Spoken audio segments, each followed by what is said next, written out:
Hello everybody in YouTube land and welcome! I'm Justin from Playing Board Games, and today I have a new player guide for Marion Tavares.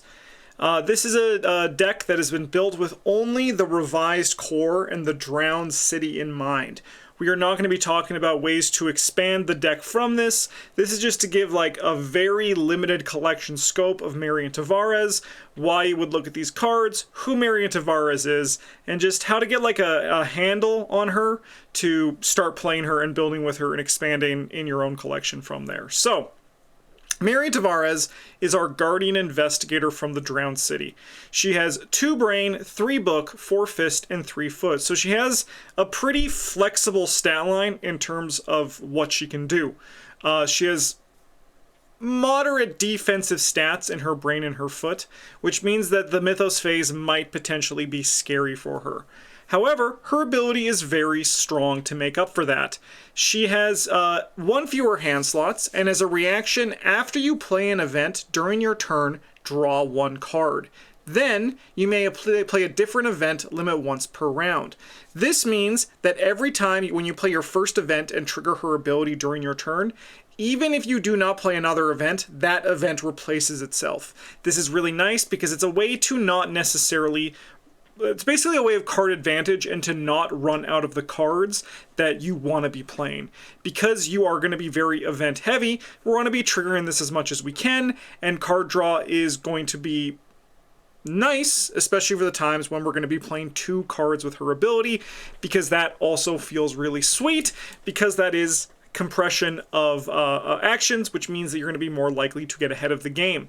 Her Elder Sign effect is +1. Search the top 3 cards of your deck for an event and draw it. Shuffle your deck. She soaks for 8 and 6, and she has a Drifter and Entrepreneur for her traits. Those matter because in the Drowned City expansion, you might notice that you have a big collection of something called Specialist cards, which are cards that care about the traits. We're going to see one of those in this deck guide once we get into the upgraded cards. Her deck size is 30. At trait choice, so you're going to choose at deck creation one of the following traits: Fortune, Gambit, or Improvised. Those are going to be level 0 to 2 that you can include into your deck, as you can see in deck building options. Guardian 0 to 5, Neutral 0 to 5, events with your chosen traits 0 to 2, and up to 5 other level 0 cards. So you can actually see in our deck list, which you can actually just see right over here, we have our 5 level 0 survivor cards in the form of Lucky, Rabbit's Foot, and Unconventional Method. I'm going to get to those cards and explain them into greater detail when the time comes. Her deck building requirements are 2 copies of Determined, and I'll do it myself, 1 random basic weakness. Her 2 copies of Determined are here to just make your events easier for you to succeed by.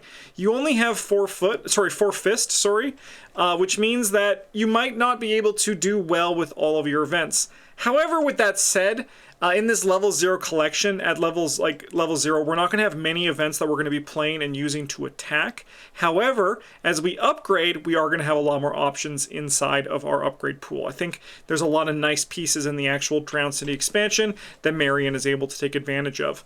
Determined. 1/1 wild, it's innate. If this skill test is successful and is on an event you played, you may return Determined to your hand instead of discarding it. So in theory, this is going to give us +1 to our events, but don't be afraid to, in a pinch, to commit this card to a treachery. I've actually been playing Marion. She was my investigator of choice for our blind run of the Drowned City, and I've been using Determined for my events. But in a pinch, I have been committed into treacheries, and it has been very nice. Her signature weakness is I'll do it myself. Revelation, put I'll do it myself into play in your threat area. As additional cost for you to play an event, you take 1 horror. As a lightning bolt, discard 3 events from your hand, discard I'll do it myself. Notably, we do not have a lot of healing in this deck, which means that we might be a little bit fragile on the horror. So we're not going to be wanting to do the additional cost to play events lots with this deck. We're going to want to try and get rid of this, which means that we're going to at a certain point need to discard 3 cards from our hand, which is admittedly gonna hurt. It's gonna be painful, so we want to try to find as many other forms of card draw, or alternatively dud events, or events that we can benefit from discarding later on. Now when I say dud events, it's gonna sound like I'm being like why would I run a dud card? But there's going to be some examples of that later on once we get to some options in her pool. Not for this deck, but in the future. Marion, his gameplay loop is very good. You don't need much to get set up, and then you can just start taking advantage of events that deal damage. Again, the level 0 version of this deck doesn't really have a lot of events that deal damage, so we're making up with that by running a bunch of weapons to kind of compensate, and then also the form of some allies that we have to deal additional damage. As we upgrade, our events are going to get better, and then by nature, our ability is going to get better, and our damage dealing potential through events is going to get better. But it's going to be a little bit of a rocky road until we get there. But Marion does seem very strong. So just what you want to do when you have this only this card pool is just try to use your ability for advantage or card draw, right? So like if your event, like if worst case scenario, you're just playing an event and then replacing it by drawing a card, that's still okay for a smaller card pool. However, if you have a bigger card pool, you're going to want to look for events that deal damage, especially if you have the Nat Cho starter deck. Nat Cho and Marion Tavares, surprise, surprise, work together really well for their card pools because they're both event-based fighters. So Marion and Nat Cho really work together because of that. So that's something that you can look forward to. But why don't we start talking about the cards in the deck, and I'm going to kind of explain what we have here, then we'll get to upgrades. So, I'm just, writing down time codes. All right, so we have the 45 automatic as a 2 of, just to give us some weapons that we can fight with. We have 4 cost, takes up the hand slot, use for ammo, spend 1 ammo, fight, you get +1 fist for this attack. This attack deals +1 damage. We only have 1 hand slot, so we're kind of not looking for a weapon that we set and forget. 45 automatic is a gun that we're able to use and take advantage of with other cards in our kit, which I'm going to get to. But basically, this is just a weapon for us to fight with when we don't have events that deal damage, and as you can see from our level 0 decks, we don't really have a lot of events that deal damage. Machete, likewise, 3 cost asset, takes up the hand slot. Fight as an action, you get +1 fist for this attack. If the attacked enemy is the only enemy engaged with you, this attack deals +1 damage. While this is not something we can play and then easily get rid of because it's a nice weapon to have, I do think that it's more reliable than, say, for example, the knife, even though the knife is cheaper. And I think for a smaller collection and a level 0 deck, which is very important because that's when you want to get the most XP, the reliable is going to be better for you in the long run. So we're going to be running 2 copies of a 45 automatic and 2 copies of machete just to make sure we find a weapon in our opening hand. We don't really care what it is. We want to prioritize the 45 automatic and the machete if possible because they are just more reliable for longer than the Remington, which we'll get to once we get to the Drowned City cards. But any weapon will do to just make sure you can start killing those first enemies that show up. Rabbit's Foot is our accessory slot, 1 cost asset. As a reaction, after you fail a skill test, exhaust Rabbit's Foot, draw 1 card. We're not looking at failing tests, but because our defensive stats are pretty bad, we're likely going to be failing the occasional treachery. So having a Rabbit's Foot to help like soften the blow on that is really nice.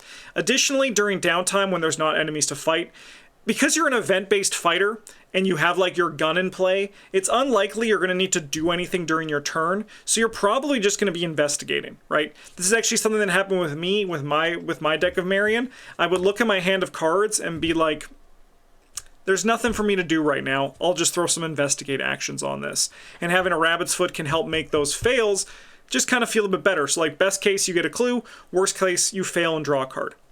Our first ally of choice and our first ally and our ally of choice is Beat Cop, 4 costs, soaks for 2 and 2, takes up the ally slot. You get +1 fist as a reaction, as a lightning bolt. Discard Beat Cop, deal 1 damage to an enemy at your location. We're only going to want to do that if we need to do it, because we're mostly just having this Beat Cop here to make our fist more reliable, meaning that we attack at 6 with our 45 automatic and our machete. He also can soak some horror for us, which is really nice. This guy's really good, and we're going to look at the upgrade, but I'm going to wait to the upgrade to talk about him. Continuing with our core set cards, we have Guard Dog for our other ally. Just a 1 of in here, and because again, we're trying to rely on Beat Cop, but Guard Dog can be some other damage support if we need it. 3 cost, soaks for 3 and 1. As a reaction, when enemy attack deals damage to Guard Dog, deal 1 damage to the attacking enemy. You can barely go, it's very hard to go wrong with Guard Dog, so I think he's a nice inclusion in this deck to just kind of round out your damage and make things a little bit better for you. we're done with all of our core set assets, so let's start talking about our core set events, where things start getting really interesting with Marion Tavares. Once again, her ability. I'm just going to read it again, just so we can get sure that we're all on the same page here. As a reaction, after you play an event during your turn, draw 1 card. Then, you may play a different event, limit once per round. So notably, I know you guys have cursed me. I know that I say notably too much, and it's in my head. But notably, you only get to do the effect if you draw the card, right? So there's a rule in Arkham where then, comma, only happens if you do everything that happened before it, right? So after you play an event during your turn, draw 1 card. Then, if you drew 1 card, you may play a different event. So you do need to draw the card to actually trigger the event, but it's very unlikely you're going to not want to draw the card for her ability. This is when we want to start doing a little bit tricky things, right? So we'll talk about emergency cash here, but it's going to be something we're going to touch to once we get to these other cards. So emergency cash is just economy, 0 cost event, gain 3 resources. That feels really good. But you know what is also really good? Playing that card fast. So let's paint a picture at evidence here, and then also by proxy lucky, which we'll talk about both of these quickly. They're both 1 cost event. Evidence is fast, play after you defeat an enemy, discover 1 clue at your location. Lucky is fast, play when you fail a skill test, or when you would fail a skill test, get +2 value for that skill test. Both of these are reactionary, which means they're hard for us to use on the back half of Marion's ability, but they're very nice to use on the front half of Marion's ability. Let's say, for example, you use your machete to kill a ghoul, right? That ghoul, 2 attack, 2 health, 2 evade. You hit it and you kill it with the machete. You then play your evidence to defeat an enemy at your location, so you discover 1 clue at your location, right? Or alternatively, you miss the attack by 1, but the lucky allows you to pass. You then can trigger Marion's ability to draw a card and play in a different event from your hand, like, say, for example, an emergency cache. So when you're looking at events, you kind of have to look of when you want to be doing it with Marion, right? So reactionary events are very nice to use to proc her ability quickly and then get an event essentially for free. So it's one of those things where if you are in a situation where you have like a B cop, an emergency cache, and an evidence in your hand, and your ally has an enemy, a ghoul minion, let's say, you could say, I think I want to play the B cop and then kill it, right? But I'm like some experience short, so I think I'm going to play the emergency cache, play the B cop, attack the ghoul. But with Marion Tavares, the gameplay loop kind of changes, where instead of that sequence, what you're going to do is you're like, I think I'm going to attack the ghoul minion, trigger the evidence, get the emergency cache with my ability, and then play the beat cop, and then I'm up 1 action, which I can use to do something else, like maybe, as I mentioned earlier, investigate, draw a card to try to get like some more evidence for your weakness, right? Like, this is like the really cool and powerful gameplay loop that Marion Tavares does for her events, where she changes the sequence and worth of the events that when and how you want to play them.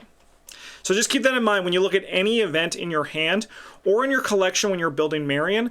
Ask yourself, what can I do to best take advantage of her ability to basically do things for free as much as possible? This is also true for events that we're going to get to later on in this video that are fast. Fast events are very nice in Marion because it allows her to play not fast events essentially fast, which is really cool.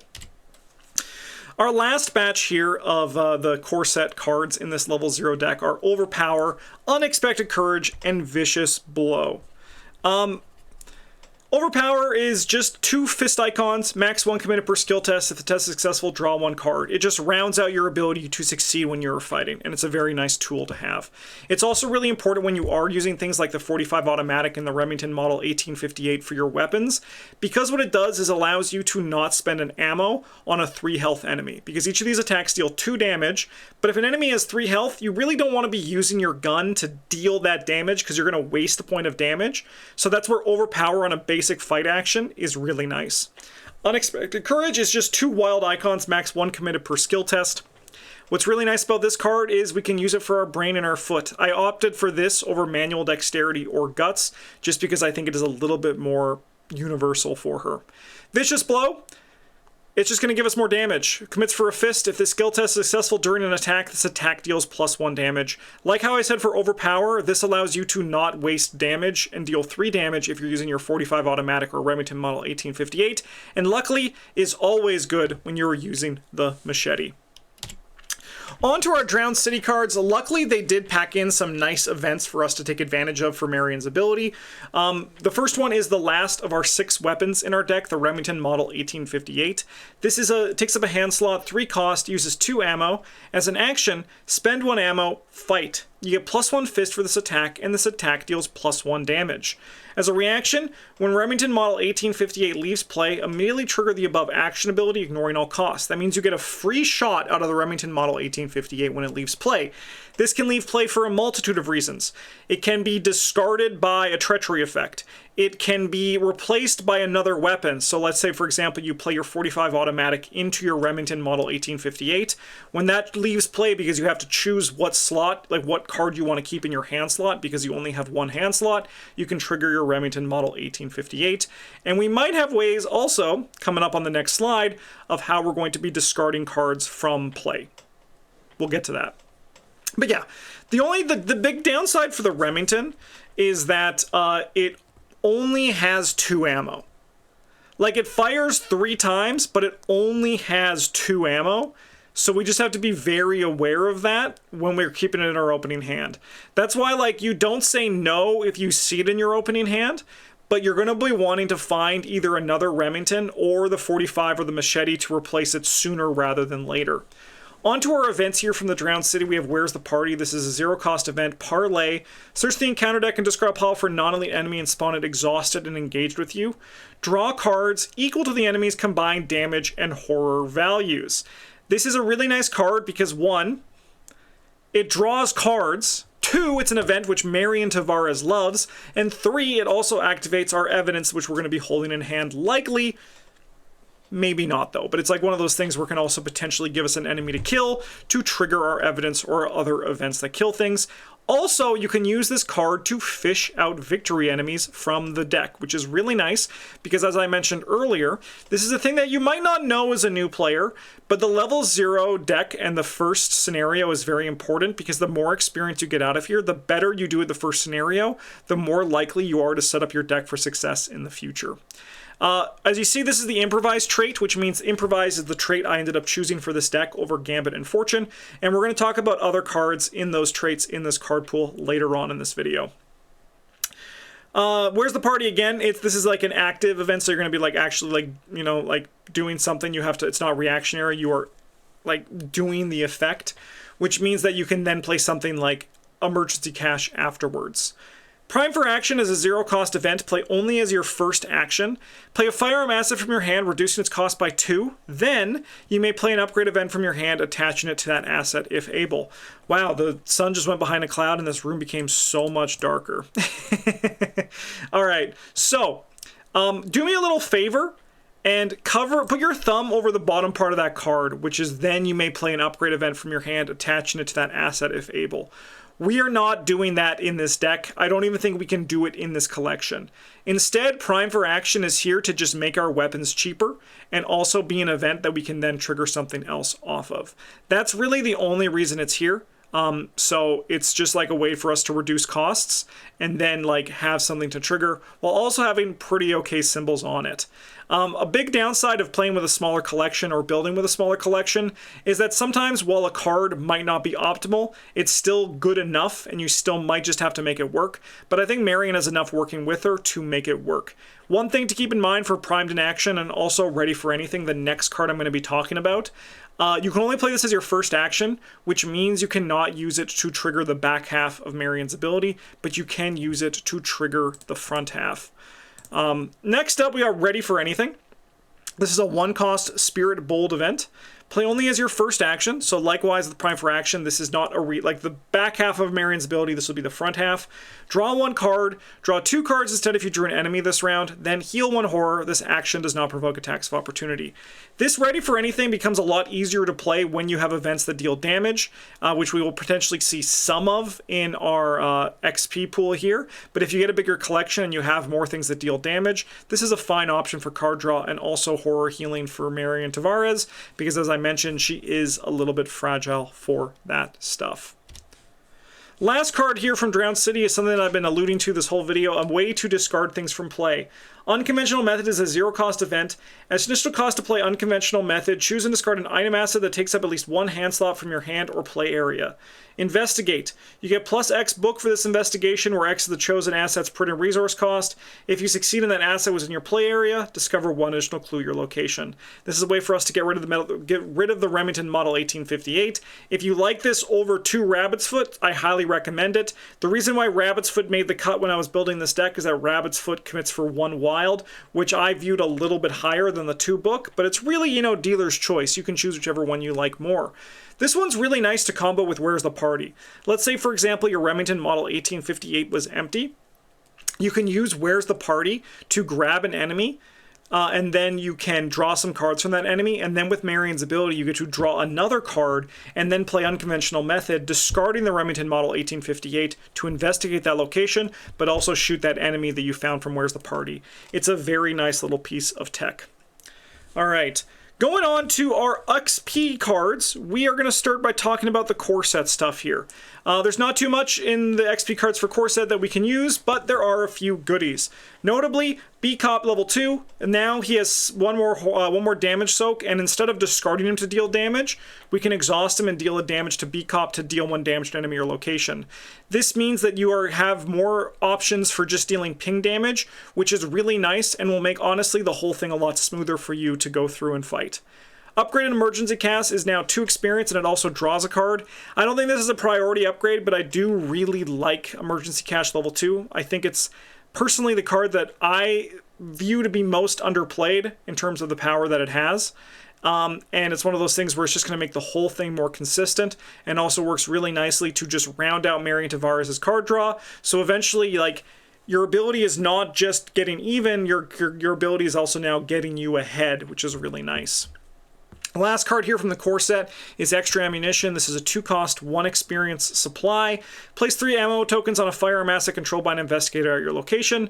The nice thing about these things is that it makes your guns last longer, but additionally, it's also just more events that you can have. And the more events you can run in a Marion deck, the better you are likely going to be, because you're going to be triggering her ability more, and you'll have more ways to take advantage of both the front half and the back half of her ability.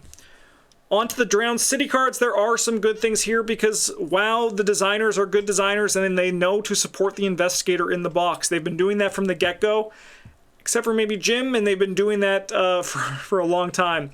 The upgraded Remington Model 1858 is a very nice upgrade. It does cost 4 experience, so it is actually pretty expensive, but the power level on this card is really good.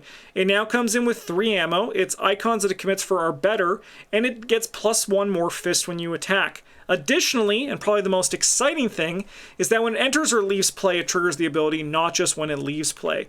So this means, for example, if you use your Remington Model 1858 to replace your Remington Model 1858, you get 2 free attacks, but with the one that enters and the one that leaves, which is very nice. Now we have some upgraded events that we can talk about here from Drowned City that are very, very, very nice. Hunter's Mark is a fast 1 experience card, costs 1, attached to an enemy location and limit 1 per enemy. Investigators get +1 fist while fighting this enemy. As a reaction, when damage is dealt to attached enemy, discard Hunter's Mark. Deal 1 additional damage to that enemy, and any investigator may trigger this ability. This is really nice. It's a vicious blow that synergizes better with Marion Tavares. What's nice about this card is that it's fast as well, so you can then play another event afterwards and still get the benefit out of this, especially if you're, for example, fighting a big boss, because this can be attached to elite enemies, so putting it on bosses is going to be really nice. You also do not need to trigger the reaction ability until you want to, which means that you can just, like, keep hitting this thing and keep getting free vicious blows, and then eventually that monster is going to be dead. Well, not, you don't get free vicious blows, sorry. You get a free vicious blow when you want. I should start that again. You get free +1 attacks, and eventually you get extra damage when you want to, which is really nice. Improvised Weapon is a 1-cost, 2-experience event. It's a tactic and improvise, so this is going to be our improvised upgrade. You may play Improvised Weapon from your discard pile. If you do, shuffle it into your deck after resolving its effects and draw 1 card. Fight. The attacked enemy gets -2 fight for this attack. If you played Improvised Weapon from your discard pile, this attack deals +1 damage. This is a really nice upgrade and a really good thing to make this deck smoother. So let's just say, for example, you play Hunter's Mark. You get to then play another event, so you choose to play Improvised Weapon from your hand. Yes, we're going to just ignore the discard pile for right now, because the nice thing that Marion Tavares does is that she makes playing Improvised Weapon feel a lot smoother. Well, a lot of investigators at this point have taken advantage of Improvised Weapon level 0, which has been in the game for a while, by discarding it from play, from their hand, through like treachery effects or other survivor-related effects. Marion, while she can do that with her weakness, I'll do it myself. What she can also do is just play this as part of her back half of her event ability, or her front half to trigger her back half, which is very nice because it just means, like I said, the whole card is smoother. So you play Hunter's Mark, you get a used Improvised Weapon then for free, and then you also get like -2, but the Hunter Marks also gives +1. It's a very nice little piece of events there, which I think is really cool. Quick Shot is our last event that you can see on this slide here. 2 cost, 3 experience. Myriad Fast, play only during your turn. Deal 1 damage to enemy location. As a reaction, after you draw Quick Shot during your turn, play it, reducing its resource cost by 2. This card, you shouldn't assume you're going to be drawing it. We have some draw potential in this deck in the form of Where's the Party, Marion's ability as well, and also if we do the upgraded emergency cache, and also Improvised Weapon. These are all things that draw cards. But this is also a 2-cost fast event that you can use to trigger the front half of Marion's ability, and it's also just additional damage, which potentially can be really nice, especially if we're going to be using the 45 automatic and the Remington Model 1858 to deal our primary damage. Last 2 cards here from the Drowned City, and the last things that make up the upgrade potential for this deck that are these are like the recommended upgrades. There's other cards, but these are the ones that as I was building are like the ones that I flagged as these are the things that I think are going to be very relevant to this deck. True Awakening, 0 cost, 2 experience, Blessed Chosen Drifter deck only. This is that specialist card I mentioned earlier because Marion Tavares is a drifter. This one's very nice for her. As an action, choose and resolve 2 of the following in any order. Draw 2 cards, discover 1 clue your location, heal 1 damage, heal 1 horror. It's an event that draws cards, also does other things, but let me just start that again. It's an event. It's an event, and Marion Tavares is going to be able to take advantage of that, and she's going to have a great time doing it. So it's a very nice card for Marion Tavares. I think True Awakening is also just a very nice card in general, but of course it's an event, so Marion Tavares has that awesome synergy with it to trigger both the front half and the back half of her ability. Last card here is Inspiring Presence, not Expiring Presence. It commits for a brain, a book, a fist, and a wild. If this skill test is successful, ready an ally asset at your location, heal 1 damage and 1 horror from it. I would only include this card in my deck if I had the upgrade of B-Cop in my deck, but this is a nice way to give yourself additional forms of healing, soak, for your soak, but also it's going to allow more activations of your B-Cop too, which can be very nice. Alright. Let's move on to just looking at the other things here. So, Marion's deck building allows her to choose between Fortune, Gambit, or Improvise 02. The deck I built chose Improvise because there was just the best choices for that in this limited collection. But we're going to look at the other options for Fortunes that exist here because there are no options for Gambits within this card pool. Level 0, look what I found. 2-cost event, fast, play after you fail a skill test by 2 or less while investigating. Discover 2 clues of your location. This is another one that, like Evidence and Lucky 0, is a really nice front half for Marion's ability. Because if you think of a situation where, let's say you investigate a location, you fail by 2, you play Look What I Found, and then you play an emergency cache for free.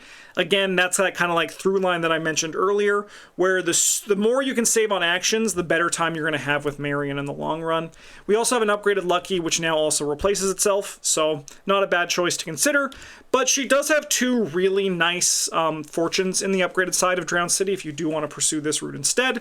This leads her to more of a support flex than a straight up fighter, because you lose the improvised weapon too, but you do get these options, which are like fine and good to consider with. Glimmer of Hope is a 1-cost, 2-experience event. Myriads, you get 3 of them for the price of 1. A Glimmer of Hope can only be played from your discard pile. Add all copies of Glimmer of Hope in your discard pile to your hand, including this copy. What this is really nice for Marion is it's an event that is easy for her to trigger with her ability, because if there's one of these in her discard pile, you can essentially always get it back. However, I wouldn't trigger this unless I was able to get 2 of them, so just something to keep in mind. It also works really well for her weakness, but it also gives her a good boost for brain or foot if she needs it during the Mythos phase. So that's a really nice thing to consider here.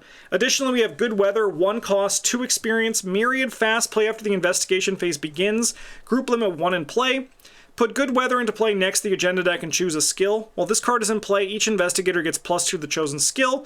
When the investigation phase begins, discard Good Weather. So this means it lasts for the investigation phase, enemy phase, upkeep, Mythos phase, and then it discards at the next investigation phase. This is another one of those things where it's just a good support card. It's not going to trigger Marion's ability because you have to play it during your turn. And I'm pretty sure that after the investigation phase begins is before anyone's turn actually starts. So you're not going to be able to trigger her ability with it, but this is a very nice support card that just makes things better for the team. So as I said, if you're going to try to lean more into flex support, like I guess flex is the kind of the way, this would be an option, but then you give up improvised weapon, which takes you out of fighting. I'd still recommend improvised for this. I just think it's the easy choice with what we have here.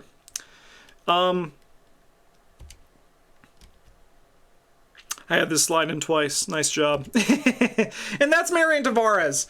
I think that she is a very strong investigator, and I think that she is going to just be very exciting to play as you get your collection growing. So if Drowned City was your first box, I think that Marion Tavares is going to be the investigator that you note the most improvement with over time, just in the sense that I mean, obviously all the investigators will improve, but I think Marion is going to improve in the coolest way, if that makes sense. If you only have the revised core set and Drowned City and you are looking at expanding this specifically or Marion Tavares, as I said earlier, the Nat Cho starter deck is going to be the way to go. Other than that, there's good events in a lot of cycles, so just like pick up what you want, but the Nat Cho deck gets my first recommendation. With all that, that's it for this video. That is our new player guide for Marion Tavares. We're going to have one for all the investigators in this cycle. In the meantime, thank you so much for watching, everybody. Have a good one. And as always, a GG's.